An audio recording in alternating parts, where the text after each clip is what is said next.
Allez, il est 18 h. Je déclare donc cette session pour la loi de finances pour 2026 ouverte. Bienvenue à tous. Contente de vous retrouver, encore une fois, un peu tardivement par rapport à la fin d'année 2025. Nous avons de nouveau une loi de finances qui a pris son temps, et qui nous a causé bien du mal et bien des sujets à aborder avec nos clients sur la fin de l'année. Donc, je vais commencer tout doucement pour que les derniers retardataires puissent nous rejoindre au fur et à mesure. Donc, pour ceux qui ne me connaissent pas, donc je suis Julie Bailly, fiscaliste au sein du groupe Inelis depuis 2022.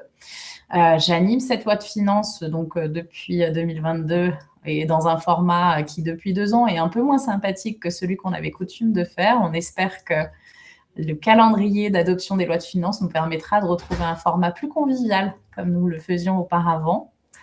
Donc, à l'occasion de cette loi de finances pour 2026, ce que j'ai souhaité faire là, dans la présentation que je vais vous faire, c'était aussi un petit peu de reprendre les marques par rapport à ce qui avait été mis en place en 2025 et qui a pu être soit pérennisé, soit au contraire complètement abandonné.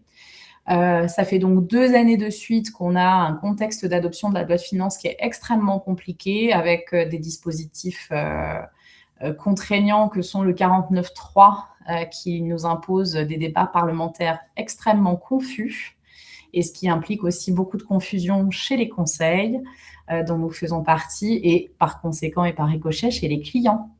Donc, beaucoup d'instabilité et puis des mesures qui, on va le voir, ne ressemblent pas forcément du tout à ce qui était prévu dans les débats parlementaires, c'est-à-dire depuis septembre jusqu'à quasiment novembre. Beaucoup de choses ont été abordées un peu dans tous les sens. Et voilà, donc là, ce que j'ai essayé de faire aujourd'hui, c'est de synthétiser un petit peu à la faveur de ce que sont nos clients, c'est-à-dire plutôt essentiellement des TPE ou PME et des dirigeants surtout, et puis de caler en fait la présentation plutôt aux inquiétudes et aux intérêts, au centre d'intérêt des dirigeants de nos PME. On a aussi ce soir beaucoup de gens qui sont soit aussi des DAF ou des RAF. Donc voilà, on espère que la présentation pour eux sera aussi également utile. On a choisi de centrer sur certains dispositifs, vous verrez. Je pourrais éventuellement faire un peu des apartés comme j'ai l'habitude de le faire pour présenter des petites choses qui ne sont pas dans le support. Là, l'idée, c'était vraiment de vous donner un peu un support qui permet d'avoir, on va dire, une vision un peu claire de là où on se trouve aujourd'hui, le 9 mars 2026, c'est-à-dire à peine après un mois d'adoption de la loi. Donc, cette loi de finances pour 2026, elle a donc été adoptée définitivement le 2 février. Elle a été quasiment validée de manière quasi complète le 19 février. Toutes ces dates sont importantes puisque au cours de la présentation, vous verrez, je ferai souvent référence à l'entrée en vigueur de la loi qui, pour certains dispositifs, va se situer au 21 février 2026, c'est-à-dire le lendemain de la publication de la loi au JO. Donc, cette loi de finances, elle avait plusieurs objectifs principaux. Le premier étant la réduction du déficit public de 5% du PIB. Et surtout, toujours l'adaptation de la fiscalité aux nouvelles réalités économiques et écologiques. Les mesures qui ont fait le plus de bruit, qui sont des mesures un peu sévères dans certains cas, sont des mesures qui sont principalement celles qui ont été apportées au régime des bailleurs privés, en réponse un petit peu à la réforme qui a un peu été initiée sur le LMNP l'année dernière. On a des choses qui s'alignent un peu sur les régimes immobiliers. Dans les mesures un peu plus strictes, on a la nouvelle taxe sur les holdings que je vais vous présenter parce que c'est intéressant de comprendre comment elle fonctionne, surtout après les premiers débats qui avaient finalement un mode de fonctionnement de cette taxe complètement différent de ce qu'elle est restée dans la version définitive de la loi. On a également des modifications qui sont sensibles apportées à certains dispositifs, et en l'occurrence des dispositifs qui intéressent les dirigeants et sur lesquels j'ai souvent l'occasion de travailler. Les pactes du trade et les reports d'imposition lorsqu'on crée des holdings. Donc ça, on l'a mis un petit peu en avant, notamment en particulier dans cette présentation. Et toujours, alors ça, c'est plus un petit rappel, on a toujours cette réforme des management packages qui a été mise en place l'année dernière, qui poursuit un petit peu son installation sur cette année, Donc, dans la loi de finances pour 2026, on a des choses qui sont prévues pour les management packages, un certain nombre de dispositifs qui sont un peu précisés. Néanmoins, ce qu'on peut dire sur les management packages, et on ne rentrera pas dans le détail ce soir parce que c'est moins l'objet de la présentation, c'est qu'il y a encore des zones d'ombre qui n'ont pas été traitées. Donc, quand on parle des management packages, essentiellement, on parle des attributions gratuites d'actions. Et en fait, les zones d'ombre qui demeurent encore dans les opérations de LBO, ce sont les cas et le traitement des opérations et du régime fiscal des actions gratuites attribuées antérieurement lorsqu'on les apporte à une nouvelle structure holding LBO. Donc, on a échappé globalement de justesse à beaucoup de choses. Ce qu'effectivement, on a pu entendre en fin d'année, c'était un grand battage sur une éventuelle réforme de l'IFI, impôt sur la fortune immobilière, et un grand battage de fait sur un éventuel retour de l'impôt sur la fortune.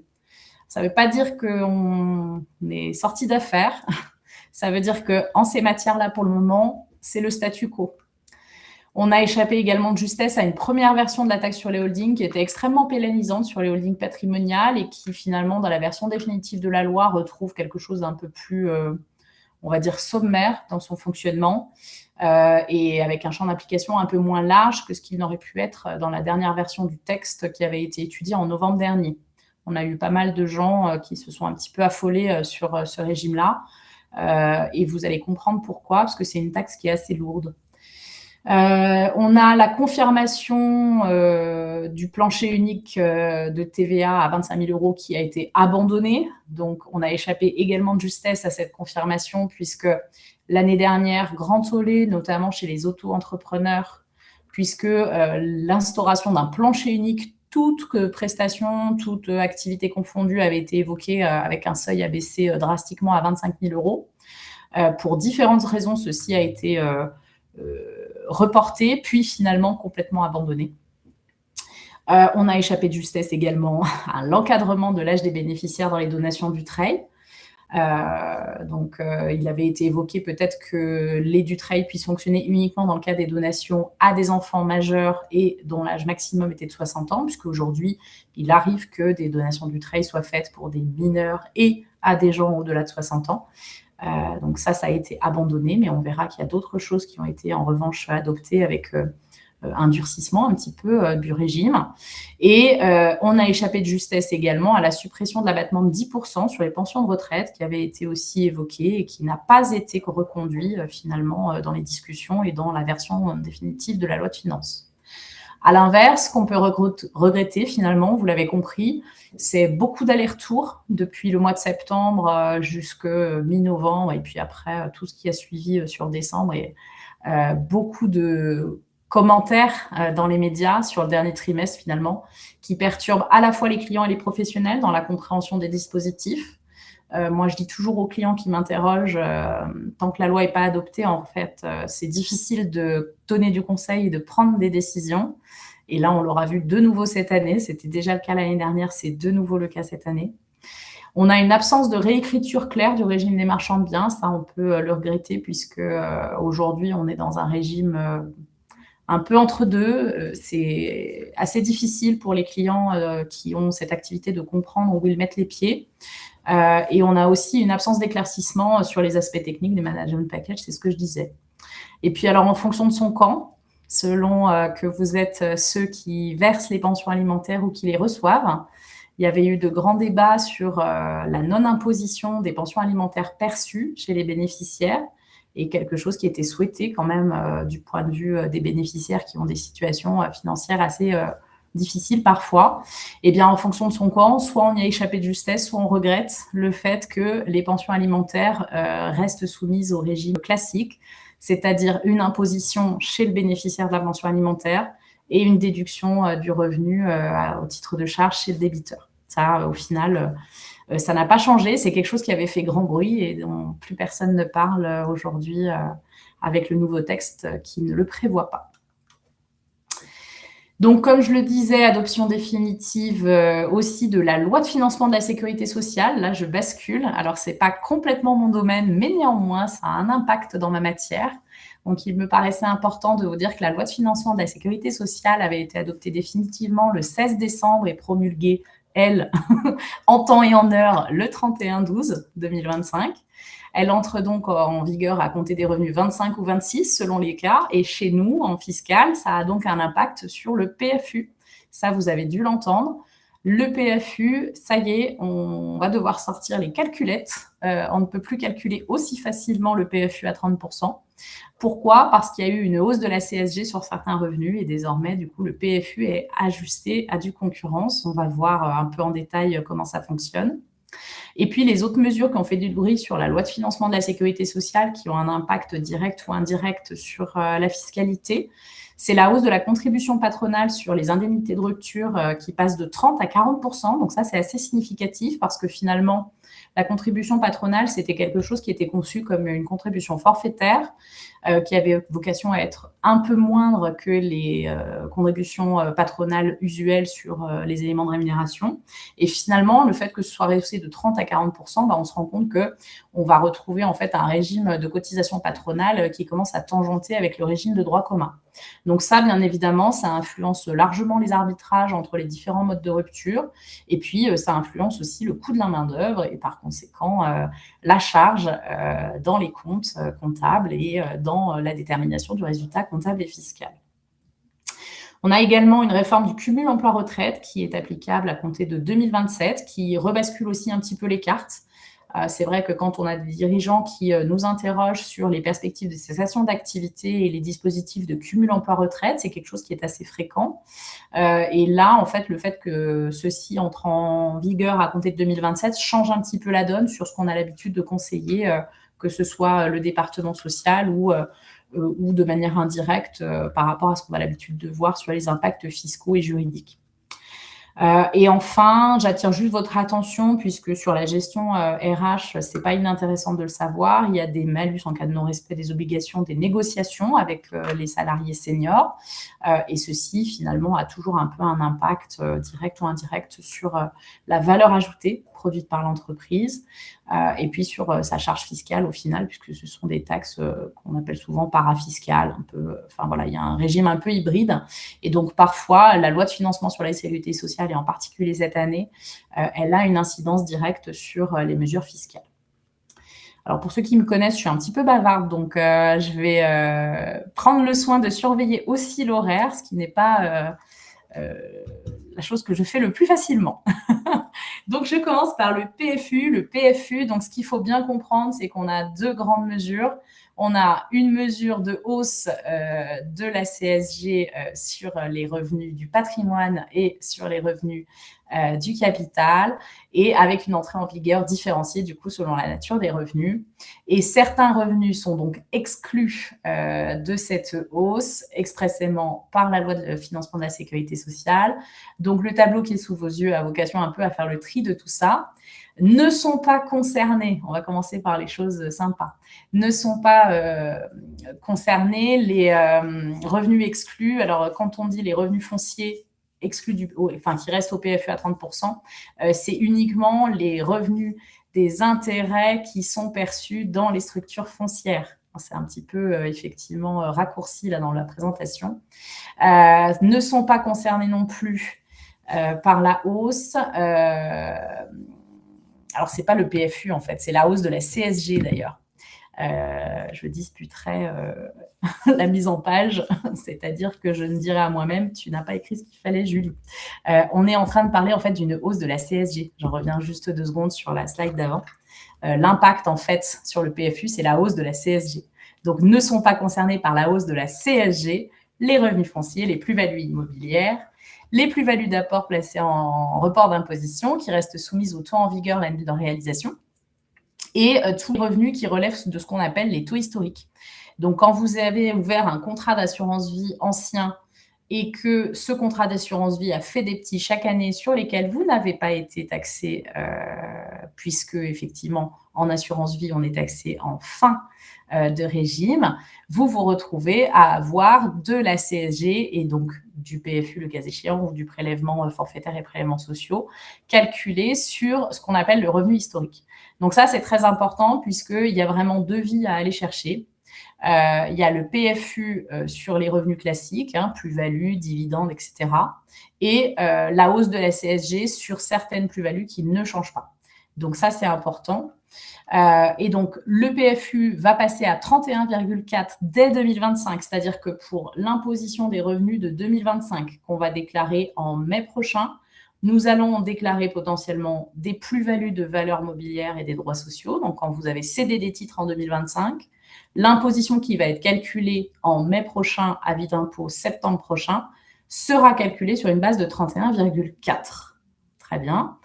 Ensuite, en revanche, les dividendes qui ont été pris jusqu'à la fin de l'année restent bien au PFU à 30% et ils passeront au PFU à 31,4 à compter de 2026.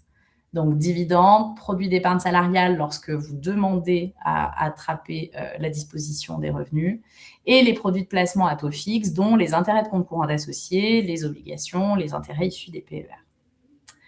Ensuite, sont concernés par la hausse de la CSG, toujours les revenus des LMNP uniquement pour les non-professionnels, et sont concernés également les rentes viagères à titre onéreux. Donc, si vous êtes disposé d'une rente viagère à titre onéreux, c'est souvent les rentes qui sont rémunéatoires. À ce moment-là, là, vous avez une hausse de la CSG dès les revenus de 2025.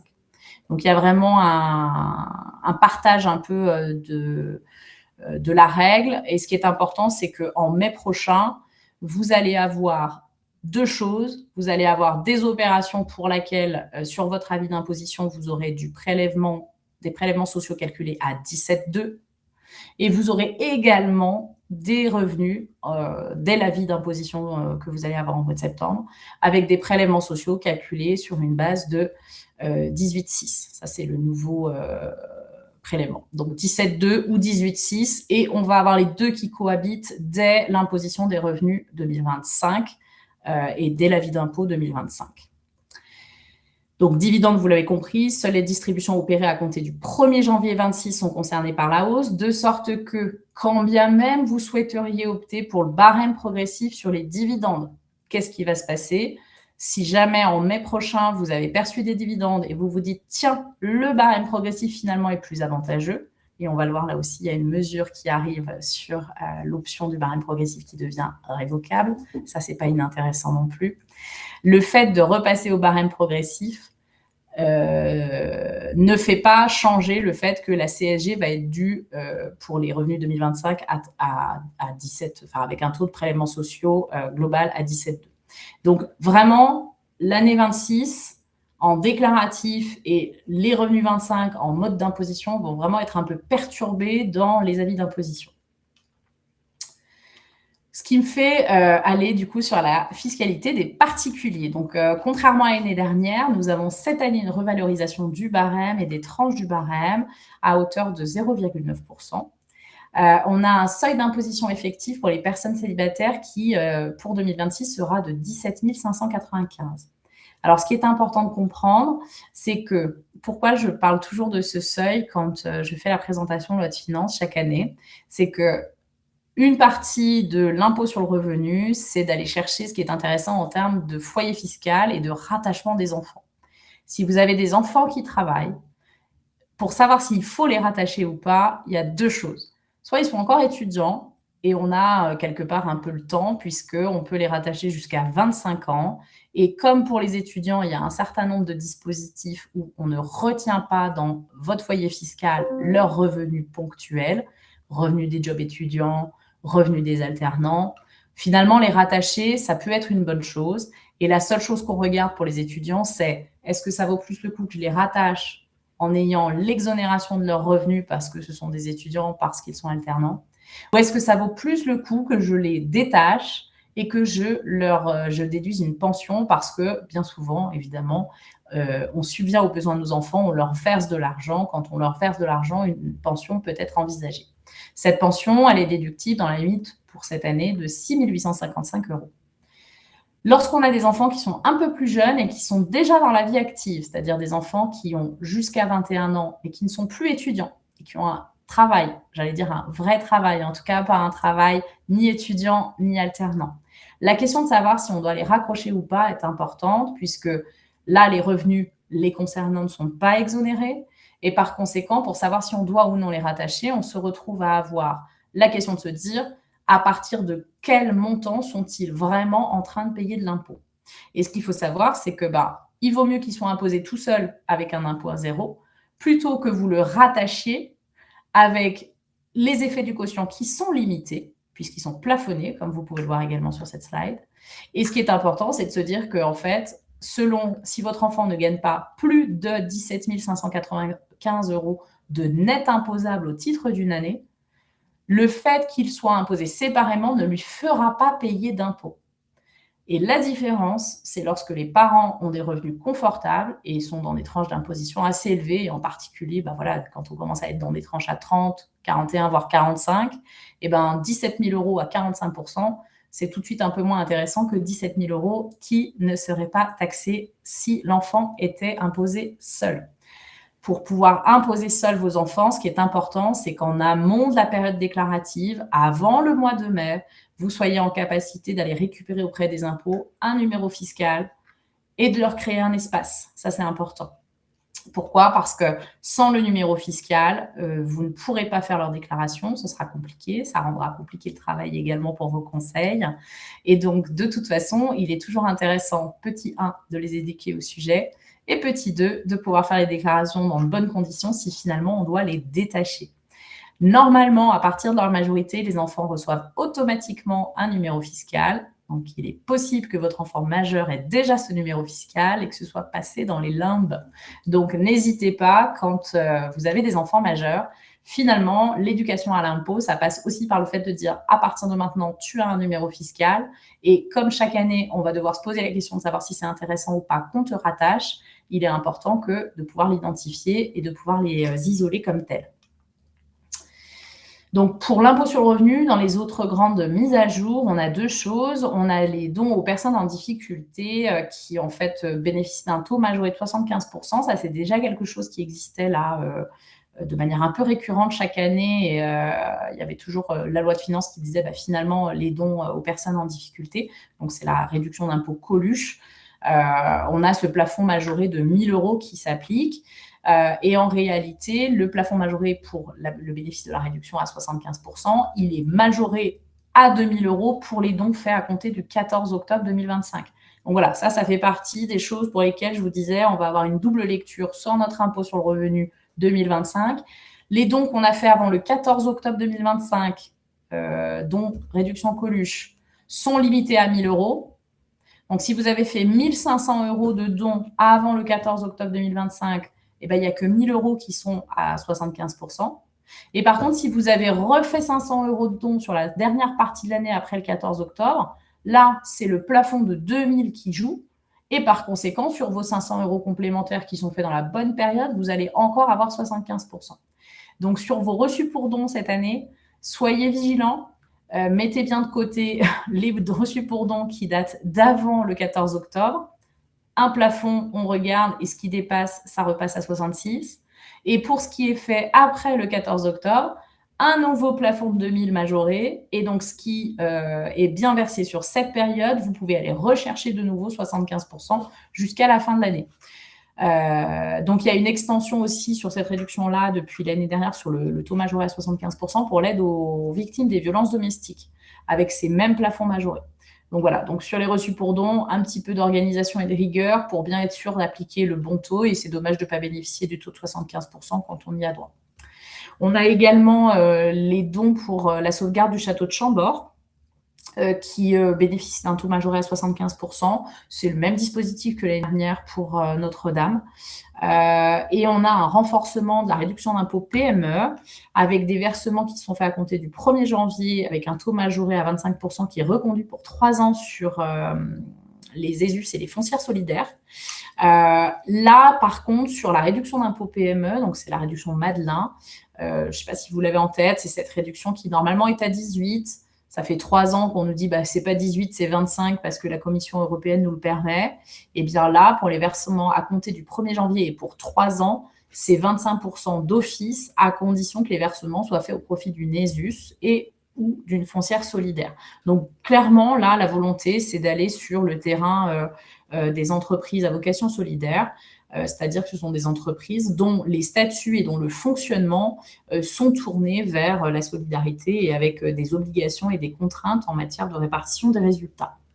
Donc ça, tout ça, c'est des dispositifs pour lesquels, de toute façon, vous devez être accompagné correctement par un conseil, que ce soit votre banque, les avocats qui font les souscriptions ou bien effectivement les entreprises que vous accompagnez. C'est extrêmement important d'aller vérifier. Et puis, ça reste une réduction d'impôt qu'il faut suivre dans le temps. Je vous rappelle qu'il faut conserver les titres ensuite pendant au moins 5 ans. Il faut également qu'il y ait des salariés qui soient dans la structure qui bénéficient de la souscription dans les 2 ans qui suivent cette souscription. Donc, en fait, de toute façon, la réduction d'impôt PME, c'est quand même une réduction d'impôt qui ne s'invente pas. Donc, n'hésitez pas sur ces sujets-là, lorsque vous faites des souscriptions qui rentrent dans ce champ-là, vous êtes censé avoir un package de documents qui vous valide tout ceci. Et en l'occurrence, là, pour les versements à compter de 2026, faites bien attention effectivement à l'objet et que vous soyez bien en mesure de réclamer la réduction d'impôt puisque le champ d'application est un peu modifié. Dans le pendant de la pénalisation du PFU liée à la hausse de la CSG, nous avons également le dispositif de filet fiscal que certains ont pu avoir à déjà regarder sur la fin de l'année 2025.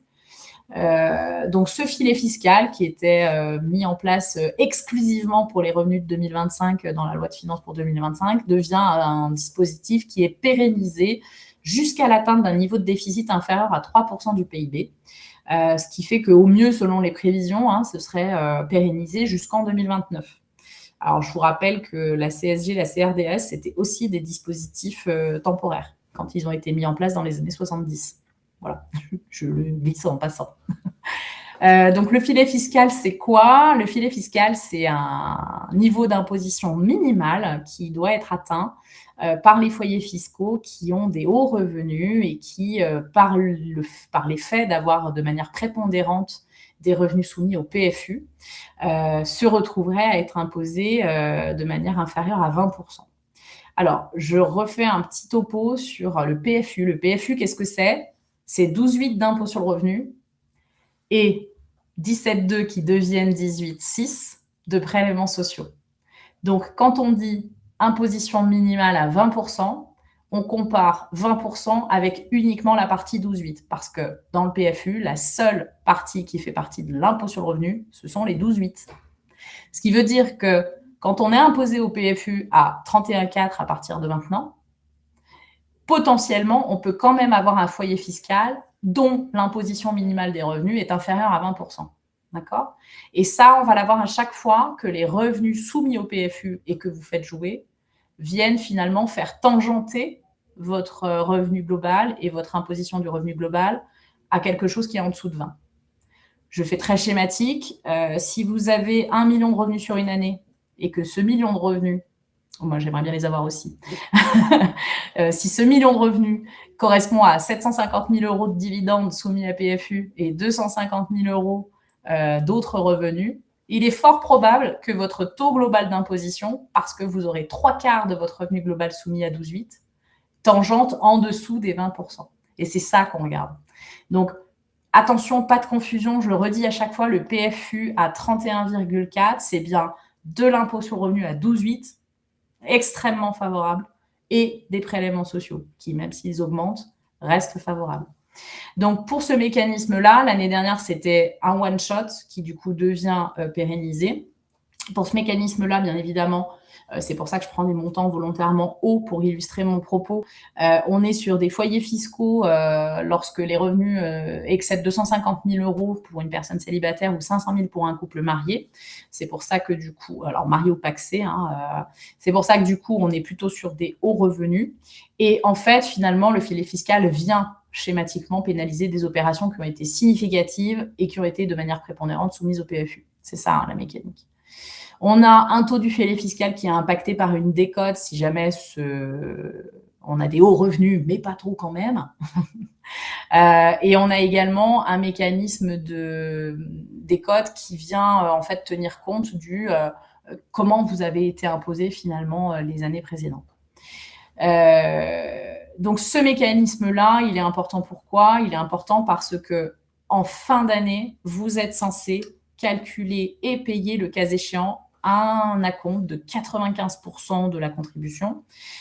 Donc, pour les foyers fiscaux qui étaient concernés, cet acompte-là devait être payé entre le 1er et le 15 décembre 2025. Eh bien, ce dispositif d'acompte est bien évidemment pérennisé au même titre que cette taxe. Et c'est une façon pour les impôts de faire rentrer de l'argent plus vite. De sorte que si vous avez des opérations qui sont susceptibles de déclencher ceci sur l'année 2026, désormais, on est obligé d'avoir une vision prospective sur l'année.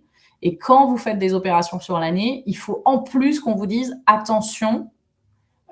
Si jamais vous faites cette opération et compte tenu de votre niveau usuel de revenus, vous allez probablement devoir payer du filet fiscal et donc vous allez devoir payer dès décembre 26 un acompte de 95% sur ce filet fiscal. Donc pour ceux qui ont été concernés par exemple sur les opérations de fin d'année 25 qui ont versé un acompte en fin d'année 25, cet acompte-là va être pris en compte bien évidemment en mai prochain puisque vous l'avez bien payé par voie d'acompte. Et donc, lorsque l'on va faire la régularisation dans le cadre de l'impôt sur le revenu pour 2020, donc impôt sur le revenu 2026 sur les revenus 2025, nous allons tenir compte de l'acompte qui a été payé. Et cet acompte ne doit pas être inférieur de plus de 20% de ce qui aurait dû être payé en acompte. Sinon, en plus, vous avez aussi une pénalité. C'est toujours la même logique. Quand on a des paiements d'acompte, et c'est la même chose quand on fait de la modulation du prélèvement à la source de l'impôt sur le revenu, il faut faire attention quand on module ou quand on calcule de manière spontanée quelque chose, les impôts nous disent attention, votre marge de manœuvre là-dessus, c'est 20 points. Si vous vous trompez de plus 20, si vous faites un écart de 20 points ou plus, vous vous retrouvez en plus à être pénalisé parce que vous n'avez pas versé assez d'acompte. Donc, c'est la même logique que les prélèvements sociaux sur l'impôt sur le revenu. Quand on module à la baisse, il faut être vigilant parce que si vous descendez trop, et que vous vous écartez de plus de 20 points de ce que vous auriez dû payer, vous êtes pénalisable. Donc, fiscalité des investisseurs immobiliers. Donc là, c'est un petit peu aussi un retour nécessaire sur la loi de finances 2025. Donc, la loi de finances 2025, si vous vous souvenez bien, on avait parlé de la réintégration des amortissements dans le calcul des plus-values pour les non-professionnels, ce qui était déjà le cas pour les professionnels, a été effectivement réétendu. Il y avait une espèce de fin de cadeau voilà, de ce qui était réservé aux LMNP par rapport à la situation des loueurs de locaux nus et des LMP. Et on avait quelques exceptions qui sont globalement les résidences avec service pour les étudiants, les établissements médico-sociaux, les résidences seniors et les résidences EHPAD, c'est-à-dire les résidences seniors mais médicalisées. On a cette année finalement un aménagement des seuils du régime micro parce que par contre cette année c'est une année de revalorisation des seuils. Donc du coup là ce qui est intéressant, alors je ne sais pas si vous vous souvenez mais en fait désormais c'est tous les 3 ans que les seuils des régimes micro sont revalorisés. Donc là ce qui est important c'est de retenir maintenant que le seuil antérieur de 77 700, qui était applicable en 2025, passe à 83 600. On retrouve un peu de souplesse là sur l'application du régime micro. Je vous fais juste un petit rappel que sur effectivement les cotisations sociales, alors grosso modo des LMNP et des auto-entrepreneurs, on a une assiette de cotisation sociale qui fait l'objet d'un abattement de 26% sur le régime réel avec une application effective en 2026 qui va s'appliquer lors de la régularisation des cotisations en 2025. Donc, c'est vrai que la loi de finances de la sécurité sociale pour 24 et 25, là, de nouveau, elle a une incidence sur l'imposition des revenus puisque pour les régimes des loueurs en meublé professionnel, on va y arriver. J'ai donc un abattement de 26 sur le résultat, c'est-à-dire que le résultat est un peu amoindri pour le calcul des cotisations qui sont dues pour les loueurs en meublé professionnels. Alors ça, c'est important parce que c'est cette année que ça joue. Et donc bien évidemment, le régime des cotisations sociales va être appelé à due concurrence et en conséquence de ça, lors des appels de régularisation des cotisations sociales que vous allez payer en 2026 sur le revenu 2025, puisque les cotisations sociales sur les gens qui font du meublé pro, c'est bien sur l'année d'avant. Donc, globalement, pour le régime des loueurs en meublé non pro, on a plutôt une stabilité depuis l'année dernière. Mais par contre, j'attire votre attention sur 2 choses. Une systématisation des contrôles en matière de cotisation sociale. Alors, quand je dis ça, je parle de ceux qui passent de LMNP à LMP et qui parfois reviennent, voilà, ou de ceux qui passent les seuils. Le fait de passer le seuil et de basculer de LMNP à LMP, on a des contrôles un peu plus systématiques parce qu'il y a une communication qui est faite entre les services des URSSAF et les services des impôts, de sorte que si vous avez passé le seuil et que vous êtes devenu LMP au niveau de la transition, en fait, ça se voit. Donc, ça maintient bien évidemment la problématique du passage successif de LMNP à LMP et un retour en LMNP quand on a des seuils qui évoluent parce qu'on a des activités, notamment sur la location de meublés saisonnière qui est assez instable. Voilà, donc quand on est un petit peu au niveau des limites de tranche, on se retrouve à avoir des fois des gens qui étaient LMNP, qui passent LMP pour les cotisations sociales parce qu'ils excèdent les seuils. Puis l'année suivante, les recettes rechutent à nouveau. Et à ce moment-là, paf, de nouveau, on revient à LMNP. Et pour autant, en cotisation sociale, le retour aujourd'hui n'est absolument pas acquis. Et on a également une systématisation des contrôles, petit 1 de l'existence du numéro sirène et petit 2 de la déclaration adéquate de l'occupation des biens. Donc faites attention, je vous rappelle, vous avez un espace gérer mes biens immobiliers dans vos espaces personnels des impôts. C'est important de bien mettre à jour cette déclaration pour que les impôts fassent le suivi. Et quand vous ne mettez pas à jour et qu'il y a des incohérences, il y a des retours qui sont faits par les impôts qui viennent vous demander de justifier les baux, de justifier la mise en location, etc. Enfin, autre point, par exemple, assez courant, c'est que désormais, vous le savez, si vous avez mis un bien en location, meublé récemment, les rédacteurs de baux, en fait, vous demandent le numéro d'identification du bien, c'est-à-dire la fiche descriptive complète du bien qui figure dans votre rubrique « Gérer mes biens immobiliers » avec le numéro d'invariant. Et parfois, ça pose des soucis parce que nous, on a eu des clients qui n'avaient pas d'espace personnel, qui venaient d'acheter un bien et qui se retrouvaient à devoir donner ce numéro d'invariant. Et en fait, on sait aussi que la mise en route et le fait de demander un numéro fiscal, puis de demander un accès pro, c'est un peu long. Donc, on se retrouve parfois avec des rédacteurs de bail qui vous mettent la pression parce qu'il faut le numéro invariant, parce qu'ils ont l'obligation de l'avoir pour vous faire signer le bail. Et puis, on a des clients qui ne sont pas en mesure de donner parce qu'ils n'ont pas fait les manipulations suffisamment rapidement. Et surtout, ils n'ont pas activé leur espace qui permet de faire et de récupérer ces informations-là. Donc, ce qu'il faut bien garder en tête pour tous ces régimes, c'est que vraiment, oui, c'est simple de devenir LMNP. Aujourd'hui, on a un service qui vous accompagne là-dessus. Il faut vraiment répondre et suivre les petits conseils qu'on vous donne. On envoie des process sur l'activation des services pro. C'est pas pour vous ennuyer, c'est vraiment pour que vous puissiez effectivement vous saisir de ceci qui en fait ne relève pas de notre mission et qui vous cause des problèmes lorsque vous êtes en changement de locataire parce que soit vous n'avez pas mis à jour votre déclaration, soit effectivement vous n'êtes pas en capacité de donner un numéro invariant alors qu'il le faut pour la signature du bail. Donc ça, c'est important. Et sur le dernier point sur les LMNP, alors LMNP, LMP, du coup, là, c'est pour les non-résidents qui jusqu'ici, lorsqu'ils n'avaient pas de revenus de source française, étaient de fait toujours considérés comme des loueurs en meublé professionnels, puisque bien souvent, ils avaient des recettes de location qui excédaient le seuil de 23 000 €. Et en tant que non-résidents, souvent, c'était également des contribuables qui ne percevaient pas ou trop peu de revenus imposables en France. Et par l'application mécanique des critères, les personnes fiscalement non résidentes de France, jusque-là, se retrouvaient considérées comme des loueurs en meublé pro, alors que les recettes locatives étaient bien inférieures à leurs autres revenus mondiaux.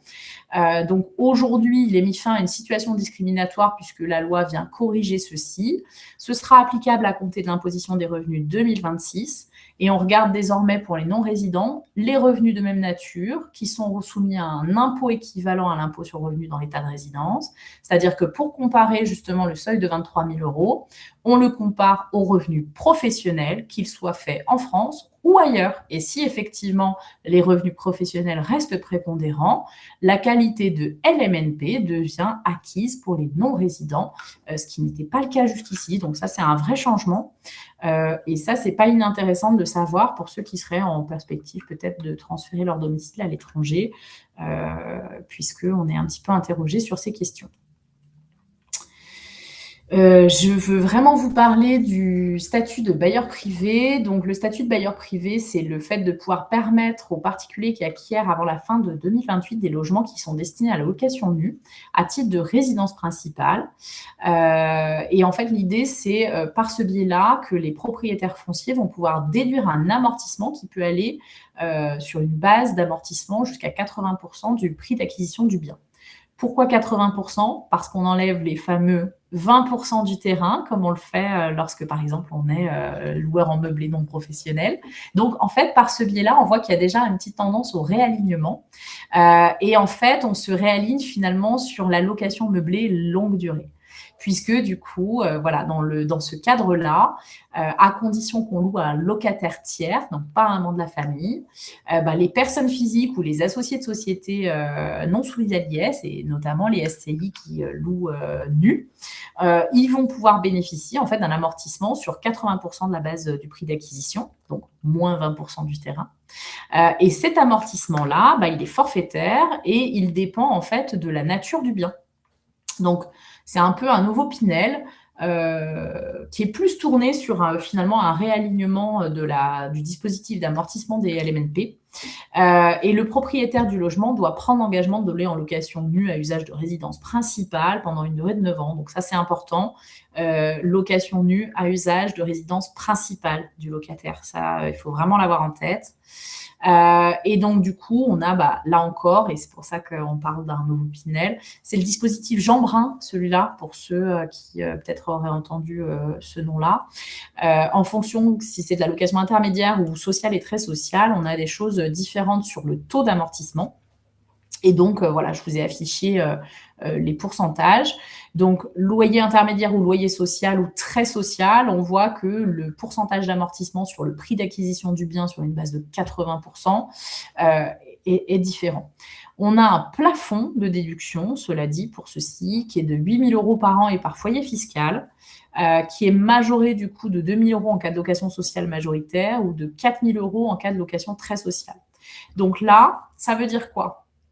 Ça veut dire que pour nous, les fiscalistes, on avait déjà pas mal de choses à faire. On va donc devoir vous demander, lorsque vous allez mettre en œuvre ceci, un peu la même chose que ce qu'on vous demandait pour le Pinel. Et donc, votre déclaration, on va devoir à la fois vérifier comment fonctionne l'amortissement. Donc ça, bien évidemment, dans le schéma déclaratif et dans le portail de déclaration, quand vous allez faire votre 2044, ça sera probablement dans la 2044S. Ce sera probablement avec des cases à cocher en fonction de si vous êtes en loyer intermédiaire, loyer social ou très social.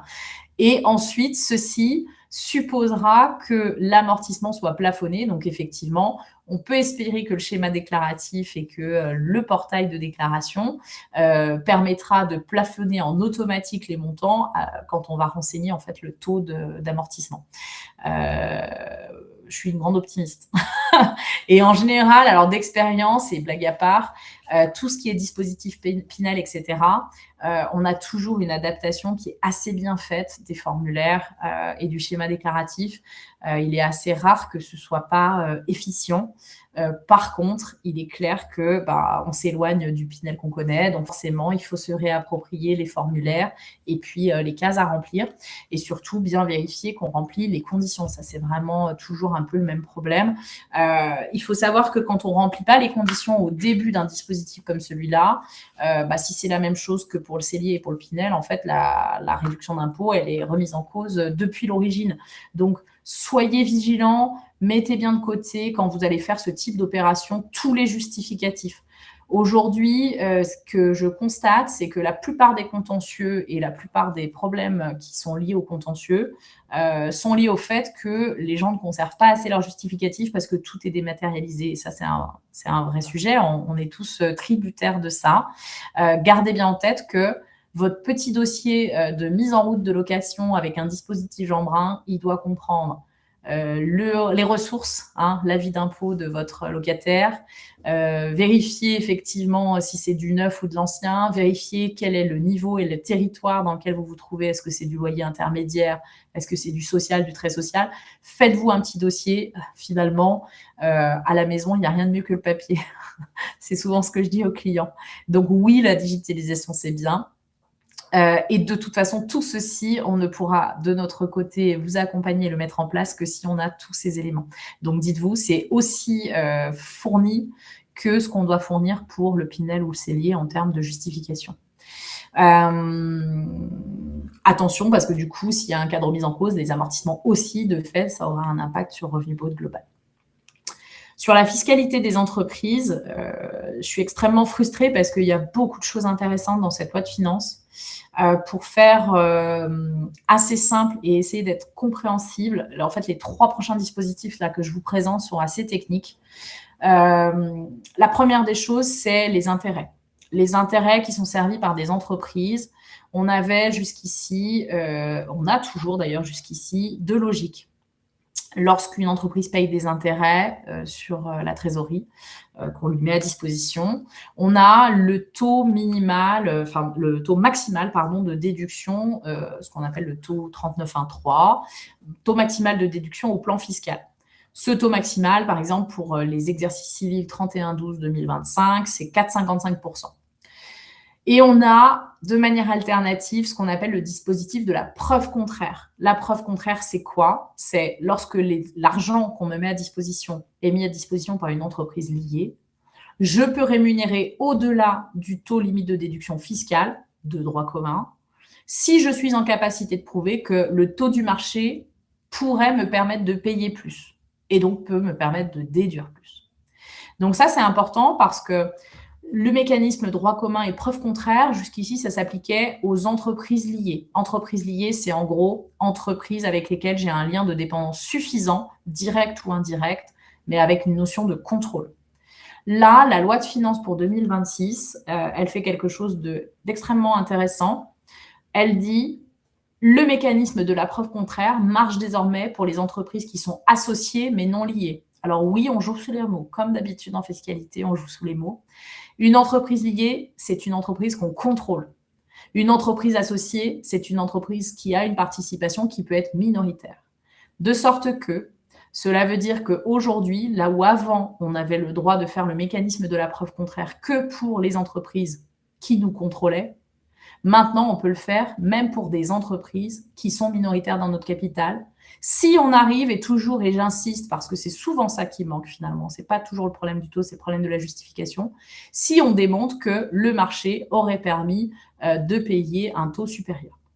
Donc ça, c'est applicable à compter des exercices clos le 31 décembre 2025. Donc pour les résultats fiscaux qui sont en train d'être faits et pour les bilans qui sont en train d'être faits, le mécanisme de la preuve contraire qui permet d'aller chercher un taux supérieur, pour faire très simple, au 4,55 qui s'applique pour les exercices clos au 31/12/25, c'est un mécanisme qui marche désormais aux entreprises qui nous prêtent de l'argent et qui sont minoritaires dans notre capital.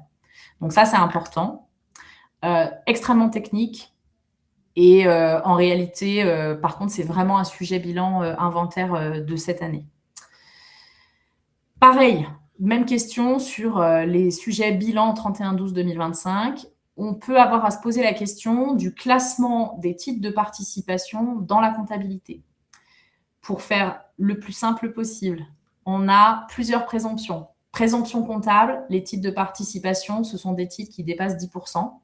Et c'est des titres pour lesquels on a une utilité, une influence notable. Présomption fiscale sont des titres de participation, les titres qui relèvent du régime mère-fille. Ces notions de présomption, par la jurisprudence, il y a toute une construction qui s'est faite pour savoir si c'était des présomptions qu'on pouvait combattre ou ne pas combattre. Aujourd'hui, la loi de finances pour 2026, elle remet un petit peu les choses à plat sur ces sujets, puisque en cas de contentieux, il y avait toujours le sujet de se dire « Ah, mais je l'avais enregistré en titre de participation, est-ce que j'y avais vraiment droit? Oui, non. Est-ce que finalement j'avais le droit au régime du long terme? Oui, non. » Pour les sociétés IS, c'est des notions qui sont cardinales parce que quand on a droit au régime du long terme, au lieu d'être taxé à l'IS à 25, on a un taux effectif d'imposition de 3%. Donc, clairement, ça change la vie. Par contre, ça veut dire aussi que les moins-values ne sont pas imputables lorsqu'on est en régime long terme, alors qu'elles le sont lorsqu'on est en régime court terme. Et tout ceci était extrêmement lié à la façon d'enregistrer en comptabilité. Donc là, désormais, on a un régime qui est clair et qui vient remettre à plat ceci. Et en réalité, on a une subdivision dans un sous-compte spécial qui s'appelle titres relevant du régime du long terme, qui va devoir venir consolider l'ensemble des titres qui relèvent vraiment du régime du long terme, que ce soit des titres de participation au sens comptable ou fiscal. Et donc là, en fait, la loi de finances, elle vient un petit peu remettre à plat tout ceci. Donc la question, elle est double. Petit 1, pour votre bilan 31-12-2025, est-ce que vous avez des titres dont vous pensez qu'ils ne sont pas enregistrés au bon endroit? Oui, non. Ça, c'est la première chose à regarder. Et pour le bilan au 31-12-2025, est-ce que ça vaut le coup d'être déplacé? Et alors là, le oui-non, il est extrêmement important parce que si on le déplace dans de mauvaises conditions, on risque d'être taxé sur le transfert de compte à compte. Donc, pour ceux qui auraient entendu parler de ce dispositif et qui géreraient quand même beaucoup la compta en interne, je vous invite à manipuler ceci avec une extrême vigilance. Si vous changez le compte de subdivision de vos titres de participation alors que vous n'êtes pas autorisé à le faire selon le nouveau texte, vous risquez une imposition sur l'écart de transfert. Voilà. Donc ça, c'est pour ça que je voulais vraiment quand même le dire, même si c'est extrêmement technique et même si ça ne concerne pas forcément tout le monde, il y a un vrai sujet à aller regarder. Donc, gardez en tête que de toute façon, et c'est ce qu'on dit toujours, quand vous achetez des titres, il faut toujours se poser de la question de l'enregistrement comptable. Et effectivement, nous, cabinet comptable, on vous demande, est-ce que ce sont des titres que vous avez l'intention de garder longtemps ou pas? Oui, non. Donc, il y a tout un tas de choses qui se mettent en place quand on acquiert les titres.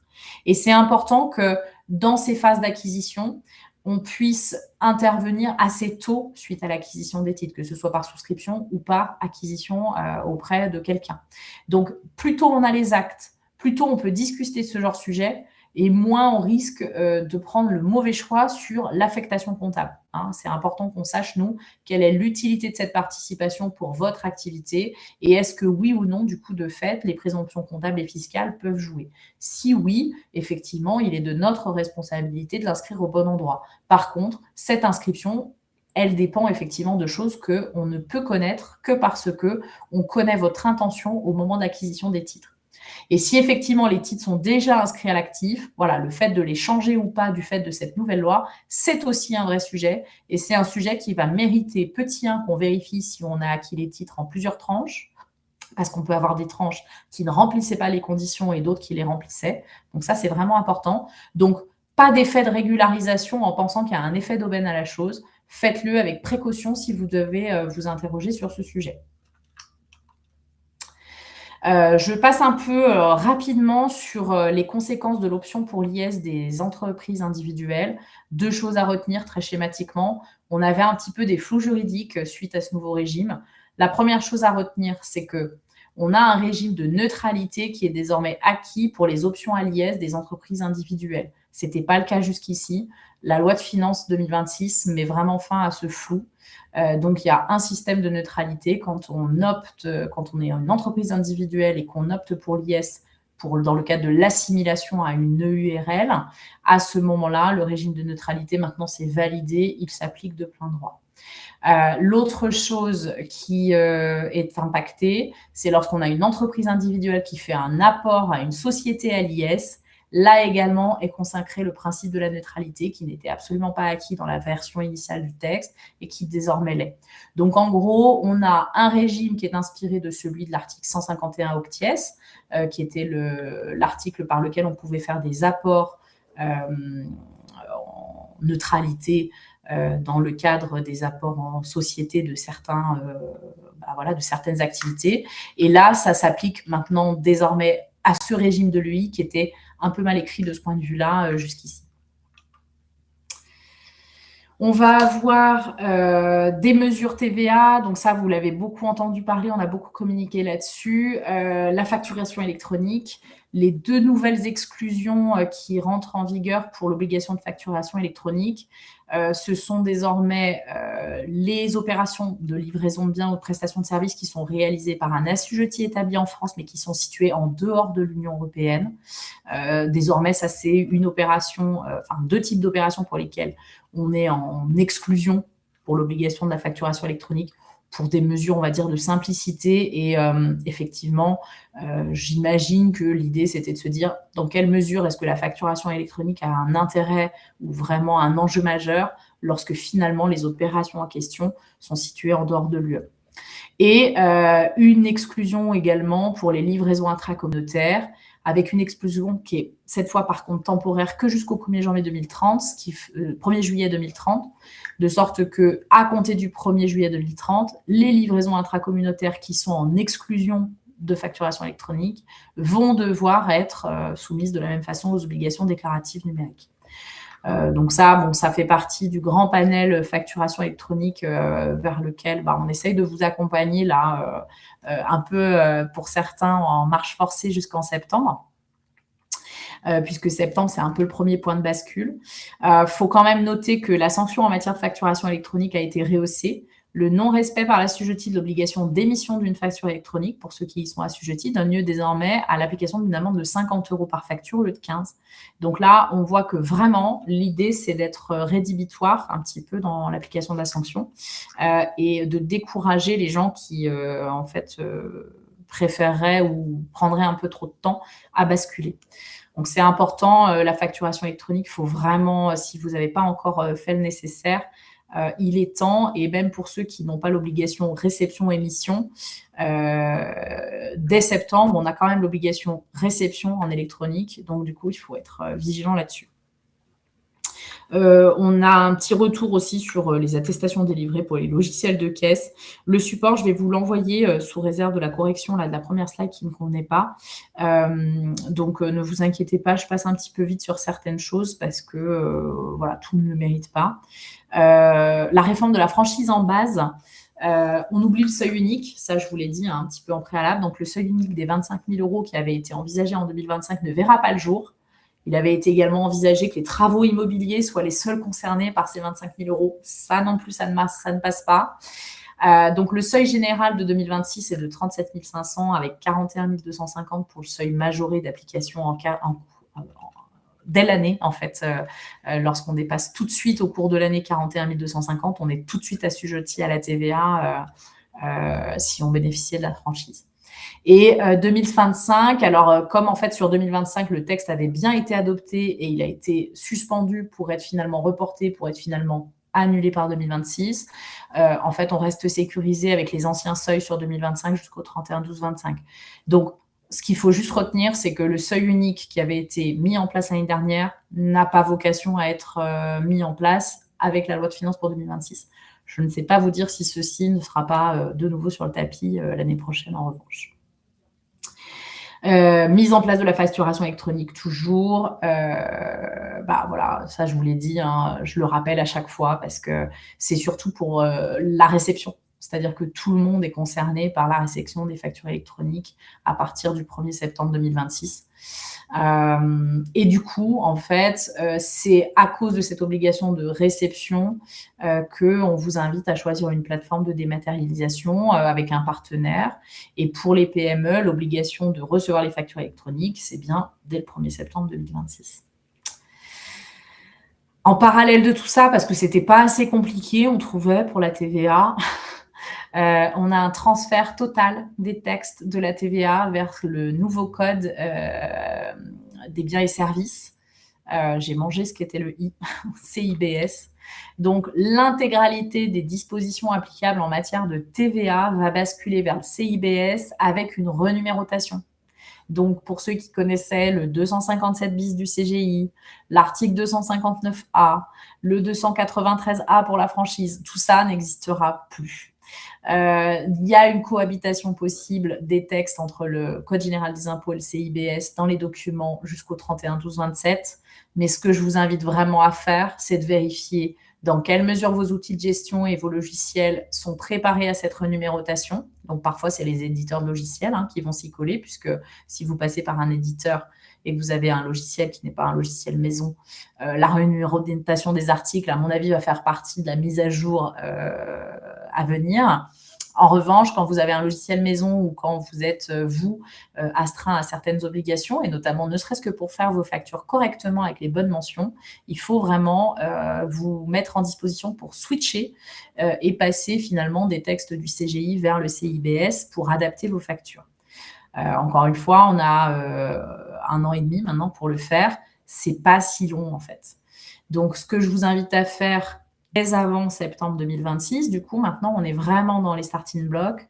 Il faut vraiment organiser votre période transitoire, prioriser les sujets. Est-ce que vous commencez, où est-ce que vous en êtes de la facturation électronique et ensuite de la bascule CGI, CIBS. Il faut sécuriser les interprétations quand vous avez des opérations un peu techniques, tenir compte des jurisprudences et tenir compte du coup de la lecture des jurisprudences avec les nouveaux textes. Ça ne sera pas si simple. Ça, c'est vraiment le sujet des juristes et des fiscalistes. Peut-être commencer à former vos équipes comptables, fiscales, commerciales pour se familiariser avec les vocables, se familiariser avec les bons textes. Quand on a comme ça des textes qui changent et une renumérotation, c'est compliqué pour tout le monde, pour vos clients, pour vous, etc. Et c'est vraiment le terrain de beaucoup de contentieux lorsqu'on n'est pas clair sur ce qu'on applique et pourquoi et au titre de quel texte. Tout ce qu'on fait, ça reste du droit et quand on fait du droit, on parle des textes et les textes, c'est mieux si on les connaît tout de suite dans le nouveau numéro pour pas perdre en fait le fil. On vérifie donc la mise à jour de vos logiciels, même si pour bonne partie, ce sera fait par vos éditeurs. Et mettez-vous en disposition pour actualiser vos trames de facture, vos contrats, vos CGV, vos référentiels internes. Si vous faites du conseil et que effectivement vous êtes amené à manipuler les textes de la TVA, vous ne pouvez pas passer à côté de cette transition et je vous invite à la faire au plus vite. Fiscalité patrimoniale, on a déjà dépassé le temps, je suis tellement frustrée. Sur les restructurations, 2 choses. Une aggravation du dispositif de report d'imposition. J'aime bien ce petit schéma et j'aime bien le montrer. Alors, en report d'imposition, on a des obligations déclaratives qui découlent du fait de placer en report d'imposition les titres et les plus-values qu'on fait sur les titres. Et on a ensuite des timings très particuliers à respecter pour ne pas perdre le bénéfice du report d'imposition. Donc, ce qui est important de noter, c'est que cette année, dans le cadre des restructurations, on a un allongement du délai de réalisation du réinvestissement éligible de 2 à 3 ans. Donc, le report d'imposition, c'est j'ai apporté des titres à une holding. À partir de cette date d'apport, s'il se passe pendant 3 ans rien du tout, tout va bien. Si dans les 3 ans qui suivent l'apport, la holding vend les titres que je viens de lui apporter, je dois faire un réinvestissement à hauteur de, et donc à compter de maintenant, c'est à hauteur de 70% du prix de cession et plus 60. Et par contre, pour faire ce réinvestissement éligible, j'ai désormais 3 ans au lieu de 2. Donc, on a allongé la durée de réinvestissement parce que c'était parfois compliqué de le faire dans les 24 mois. Et par contre, on a poussé l'obligation de réinvestissement, c'est-à-dire qu'on rajoute 10 points à l'obligation de réinvestissement du prix de cession. J'en profite pour vous dire que quand vous faites du réinvestissement dans le cadre du report d'imposition, il est impératif, petit 1, de ne pas omettre de tenir compte des compléments de prix. Les earn-out passent souvent à la trappe. Donc, vous devez aussi réinvestir X% du complément de prix que vous avez peut-être perçu avec 1 an, voire 2 ans de décalage. Ça, c'est important de ne pas l'oublier. Et vous devez impérativement suivre les délais de réinvestissement. Ces délais sont décomptés de date à date. Ne retenez pas les années, retenez bien à chaque fois les jours. Et c'est vraiment de date à date. Vous avez vendu, vous avez apporté, vous vendez. C'est dans les 3 ans de la cession que vous devez réinvestir. Les 3 ans de la cession comptés de date à date à partir du jour de la cession.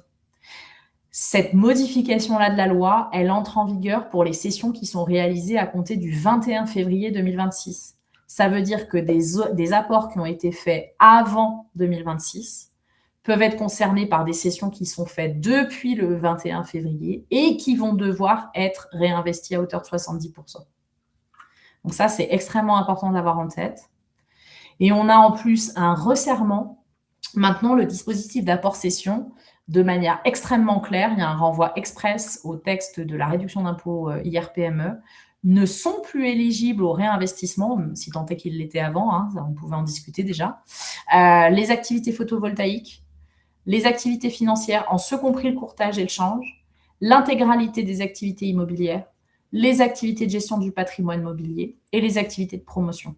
Ce qui veut dire que si vous faites un apport en report d'imposition, que vous cédez, n'espérez pas réinvestir dans quoi que ce soit qui ressemble à une activité immobilière.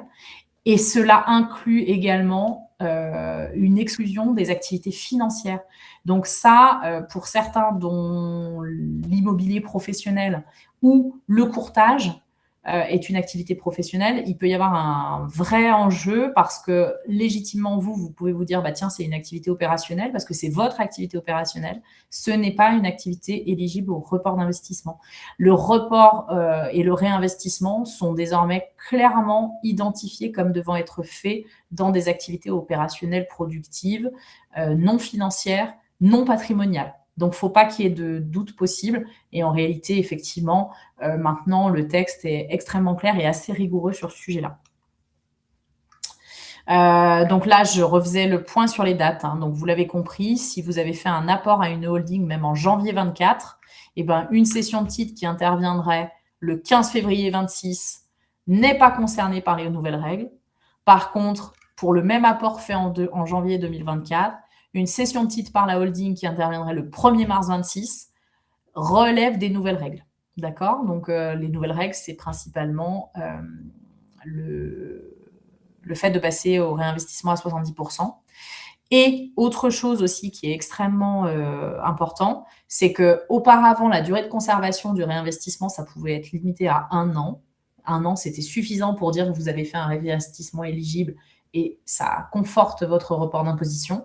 Désormais, cette durée de conservation, elle est portée à 5 ans, ce qui est extrêmement rigoureux parce que, alors on aurait pu penser qu'effectivement 1 an, c'était un peu court pour juger du réinvestissement. Néanmoins, 5 ans, ça suppose aussi que quand vous réinvestissez dans une nouvelle entreprise, et une entreprise en création, ce qui est souvent le cas sur des réinvestissements 150 0 BTR, en fait, vous vous retrouvez à conserver cette activité et cette nouvelle participation réinvestie pendant 5 ans. Et 5 ans, en fonction de la tournure que prennent les événements, ça peut être extrêmement long. Aujourd'hui, on n'a pas assez d'infos pour pouvoir dire qu'est-ce qui se passe si jamais on est obligé soit de fermer la société, soit de vendre les titres à l'intérieur de ce délai de 5 ans. Est-ce qu'on peut de nouveau le reporter ailleurs, etc. Ça, on ne sait pas encore le dire. Par contre, ce qu'on sait, c'est que c'est un changement de paradigme et quelque chose d'extrêmement rigoureux dans la gestion des réinvestissements, qui était déjà un sujet pas simple au départ. Je suis en train de prendre beaucoup de retard, j'en suis navrée. On a également des dispositions qui changent sur les conséquences d'une donation pour des titres qui sont grevés d'un report d'investissement. Ça, si vous êtes concerné par ces sujets-là et si vous souhaitez faire une donation sur des titres qui ont bénéficié d'un report d'imposition, faut en tenir compte. N'hésitez pas à passer par nous sur ces sujets-là. On est en capacité de vous accompagner. Je voulais parler de la taxe sur les holdings. Donc, la nouvelle taxe sur les holdings, elle a été largement resserrée. Alors, on peut se réjouir du fait que le champ d'application est quand même bien moindre que ce que c'était lors des discussions au mois de novembre. On a eu beaucoup d'inquiétudes de la part des détenteurs de holding patrimonial, puisque principalement, ce qui faisait peur aux gens, c'était le fait que la trésorerie puisse être concernée et de manière générale, les placements. La taxe sur les holdings, elle a vraiment été recentrée finalement sur les actifs non professionnels, mais surtout sur les actifs qui sont somptuaires. Donc, les biens somptuaires, c'est vraiment tous les biens qu'on détiendrait dans une société et qui, entre guillemets, n'ont rien à faire là. Rien à faire là, alors soit c'est à l'échelle du temps, ça s'est trouvé comme ça, c'est resté comme ça, soit ça a été fait comme ça et c'était pas une bonne idée. Donc, dans le scope de la taxe sur les holdings, on a tous les biens qui sont affectés à la chasse, la pêche, les véhicules qui sont des véhicules de tourisme non affectés à une activité professionnelle. Donc, les dirigeants qui sont partis à la retraite, qui ont gardé leur holding et qui ont gardé les jolies voitures à l'intérieur de la holding et qui ont de la trésorerie et qui maintenant font vivre la holding comme un outil de réinvestissement et un outil de placement, attention, les véhicules de tourisme, s'ils ne sont pas affectés à une activité professionnelle, ils rentrent dans la taxe. C'est 20% par an non déductible de l'IS. Bon, les yachts et les bateaux de plaisance, c'est un peu moins fréquent encore que. Les bijoux, les chevaux de course ou de concours, les vins et les alcools. Voilà. En fait, clairement, le législateur nous dit tout ce qui n'a rien à faire dans les holdings et qu'on met là parce que, pour des raisons diverses et variées, ça nous arrange bien. C'est clairement une mesure de pénalisation extrêmement forte. Cela concerne les holdings dont la valeur globale des actifs est supérieure à 5 millions. Donc, bien évidemment, il faut que ce soit des holdings assez dans des circonstances qui ont un patrimoine et une surface financière assez importante. Et ce sont les holdings qui sont principalement détenus par des personnes physiques. La perception de revenus passifs également est une des conditions d'application du régime. Donc vraiment, on est vraiment dans le champ des holdings patrimoniales et plus souvent sur des holdings post-cession qui finalement n'ont fait que des réinvestissements de prix de cession dans des placements. Dans ce cas-là, effectivement, pour échapper à ça, il faut que les actifs en question soient dédiés à une activité opérationnelle réalisée soit par la holding elle-même, soit par la personne physique qui détient la holding, soit par une société dans laquelle la personne physique exerce son activité principale. Donc, en fait, on va vraiment aller chercher quel est le lien entre l'actif dont on peut supposer qu'il n'a rien à faire dans la holding et une vraie activité professionnelle où qu'elle se trouve, que ce soit dans la holding, en dessous dans une filiale et surtout dans une filiale qui est le terrain de l'activité professionnelle de la personne qui détient la holding.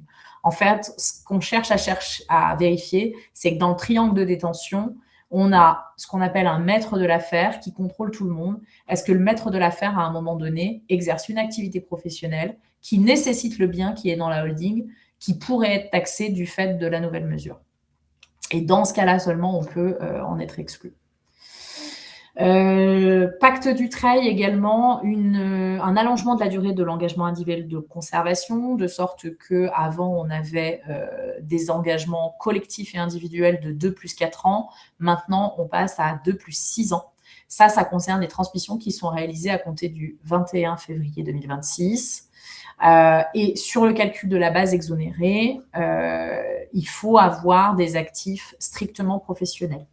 Ce qui finalement n'a pas été adopté, c'est que le Dutreil n'est pas dégradé en présence d'une trésorerie excédentaire. Donc ça, c'est plutôt positif.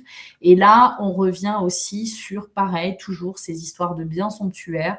Lorsqu'on souhaite faire du Dutreil, on doit aller vérifier que les actifs ne sont pas des actifs, comme on l'a vu pour la taxe sur les holdings, qui n'ont rien à faire là. Donc ça, c'est très, très important puisque le Dutreil, je vous rappelle, c'est une exonération de 75% de la base. Et bien, dans le cadre de cette exonération de 75% de la base d'imposition, on viendrait rehausser la base de calcul à concurrence des biens qui sont détenus, là aussi, par la société qu'on transmet ou par une société qui serait contrôlée par la société qu'on transmet.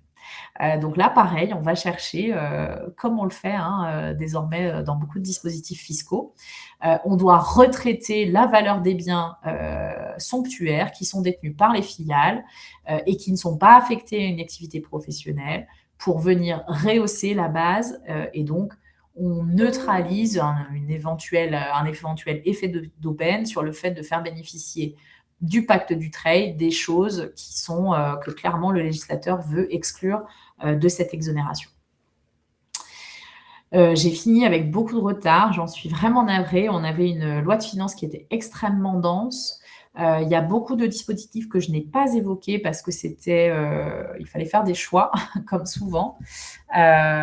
Donc, je vais regarder s'il y avait des questions. Alors, normalement, j'ai quelqu'un qui m'a envoyé, parfait, les questions du webinaire que je n'ai pas pu lire en même temps que je vous parlais.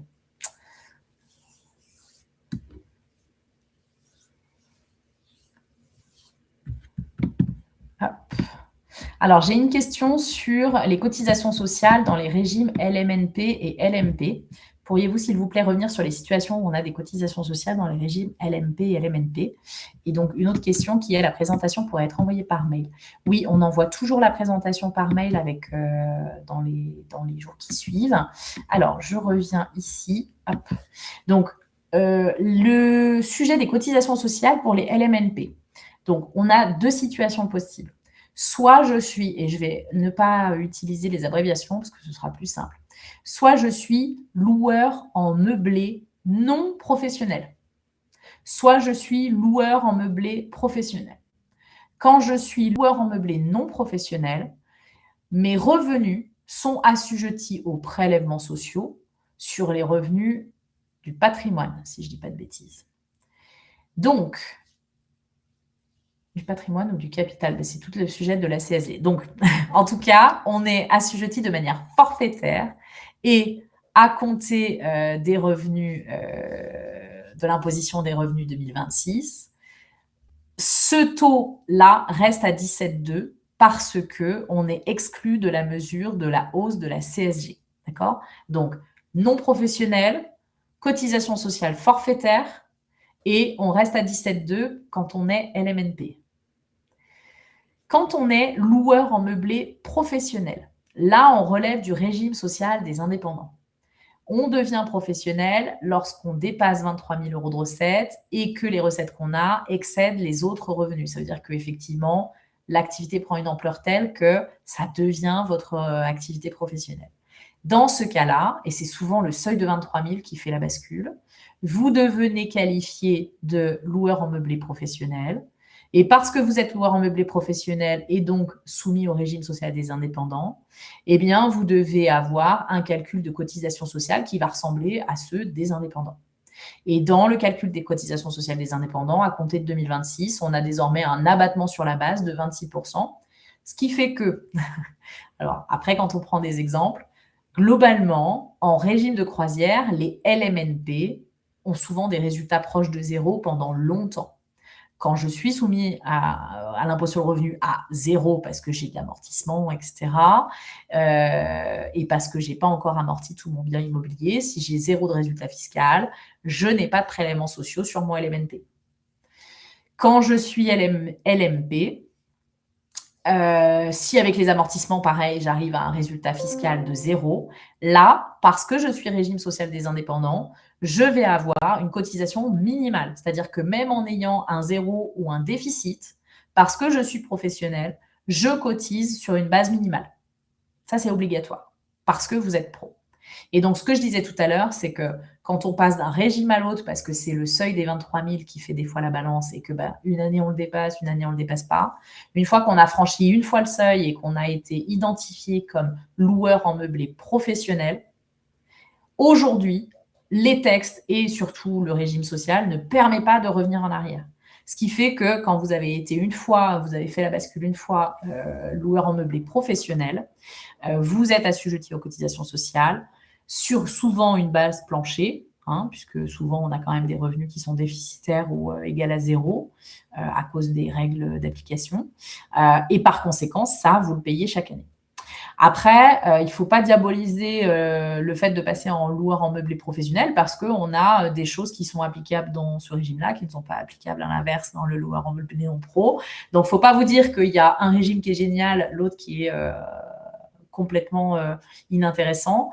Chaque régime présente des écueils et des avantages. Et effectivement, les écueils et les avantages ne se disent pas de la même façon. Donc, voilà, quand on est professionnel, on a accès au régime et aux dispositions favorables des professionnels. À l'inverse, quand on n'est pas professionnel, on a le régime des plus-values des particuliers, avec maintenant quand même un réalignement des deux. Donc, vous voyez, c'est vraiment la fiscalité, c'est toujours à faire un petit peu de dosage et à l'échelle du temps et des modifications et des réformes qui sont apportées, eh bien souvent, on tangente beaucoup vers des réalignements. Donc là, cette année, clairement, le réalignement, c'est on réaligne un statut du bailleur privé qui vient consacrer un amortissement qu'on n'avait pas quand on louait nu et qui vient nous faire nous rapprocher de ce qu'on a comme amortissement lorsqu'on loue meublé. Vous voyez, donc c'est toujours un peu ce genre de système. Alors, j'espère que ça répond à la question sur les cotisations sociales et que la personne est encore là pour entendre la réponse. Est-ce que vous avez d'autres questions?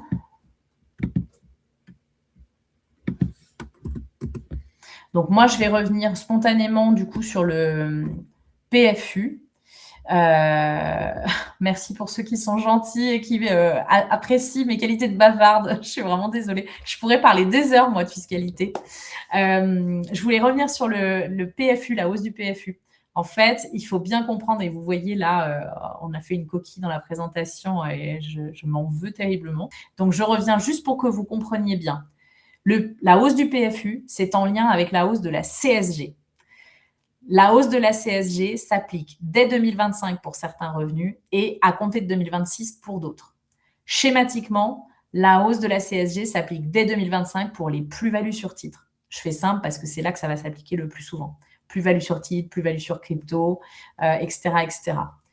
Hausse de la CSG sur les dividendes, ce n'est que à compter des dividendes 2026. C'est pour ça que je vous disais, en impôt sur le revenu, on va avoir cette mécanique et un avis d'imposition en septembre avec encore plus de lignes et des taux différenciés. Vous aurez donc en septembre prochain, si vous avez eu à la fois des dividendes et que vous avez cédé des titres, vous allez avoir des avis d'imposition qui vont faire apparaître des prélèvements sociaux à 17,2, des prélèvements sociaux à 18,6, 18,6 sur les plus-values, 17,2 sur les dividendes. Quand vous êtes LMNP, vous restez à 17,2. Quand vous avez des revenus fonciers, vous restez à 17,2. Tout ça, ça n'a pas changé. Et ça ne changera pas même à compter de 2026.